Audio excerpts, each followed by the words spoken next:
నిజామాబాద్ జిల్లా దర్పల్లి మండలం సల్పబండ తాండాలో ప్రజా పరిపాలన కార్యక్రమాన్ని అధికారులు ప్రజాప్రతినిధులు గ్రామ ప్రజలతో సమావేశాన్ని ఏర్పాటు చేసి ప్రజాపాలన కార్యక్రమంపై అవగాహన కల్పించారు.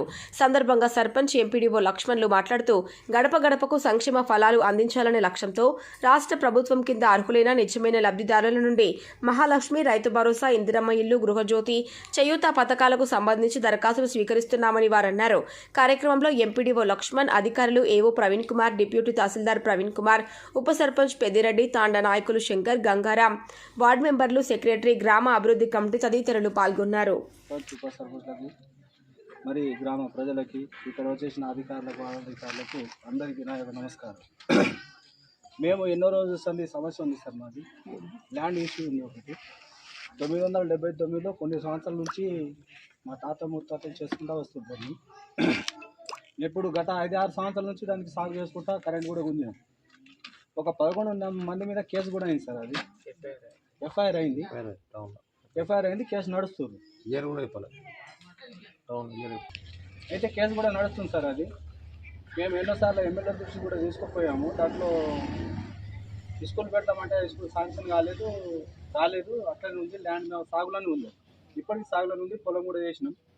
ఇప్పుడు కూడా కరెంట్తో ఇబ్బంది ఉంది. కరెంట్ లేదు అక్కడ.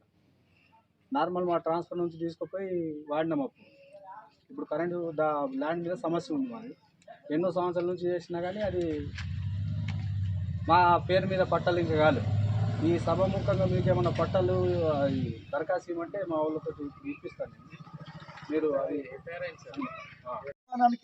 ఆర్థిక సాయం మీకు కావాలంటే దానికి కిక్కు. దాని తర్వాత అమరవీరులు మరియు ఉద్యమకారులకు 250 చదరపు గజాలు ఇంటి స్థలం. 1969లో తెలంగాణ ఉద్యమం జరిగింది. 19 మీకు ఒక స్థలం ఇస్తారు. అమరవీరుల కుటుంబమా అయితే టిక్ కొట్టు. అమరవీరుడు చనిపోయిన ఆయన పేరు, ఆయన ఏ రోజు చనిపోయాడు, ఏ సంవత్సరం చనిపోయాడు, అక్కడ దీనికి జత చేయాలి, రాయాలి డెత్ సర్టిఫికేట్ నంబర్. లేకుంటే ఇంకో తెలంగాణ ఉద్యమం మొన్న ఉద్యమంలో పాల్గొన్నారా అయితే అవును. ఎఫ్ఐఆర్ అయితే ఎఫ్ఐఆర్ నంబరు, ఏ జైలుకు పోయిండో జైలు పేరు, ఆ స్థలము, శిక్ష ఎన్ని రోజులు పడ్డాడో అన్న కూలర్లు వేసుకుంటాం. అప్పుడు గిర్రని తిరుగుతుంది మీటర్. తిరిగినప్పుడు యూనిట్లు పెరగచ్చు. కానీ మన ప్రియతమ ముఖ్యమంత్రి గారు మనకి ఏం చేసారు, 200 యూనిట్ల వరకు ఫ్రీ ఇస్తున్నాడు. కాబట్టి నువ్వు ఎన్ని యూనిట్లు ఉపయోగిస్తున్నావు దాంట్లో ఉంటుంది. కొంచెం చదువుకున్న పిల్లలు, మీ పిల్లలు అక్కడ వాళ్ళతో ఎన్ని యూనిట్లు రాయించండి.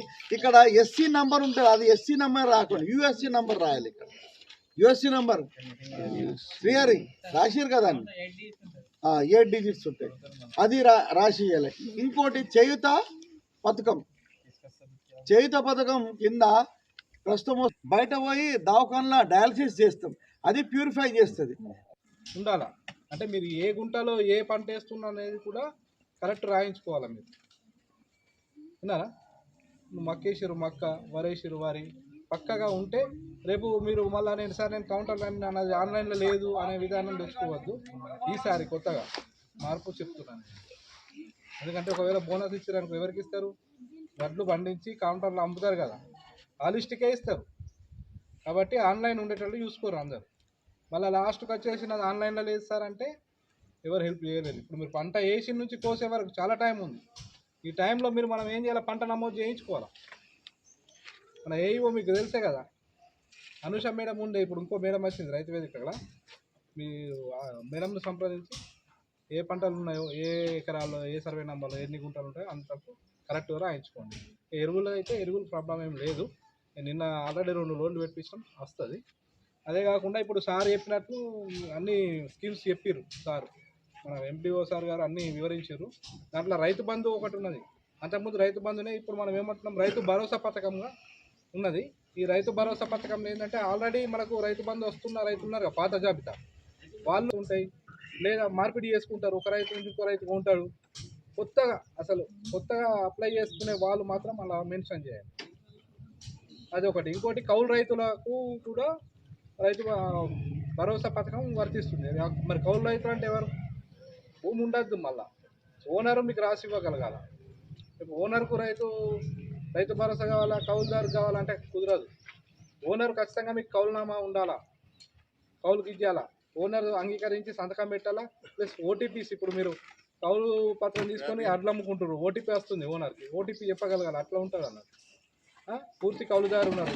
అది కాకుండా ఇంకో పథకం ఏంటంటే ఇప్పుడు దీంట్లోనే రైతు భరోసాలనే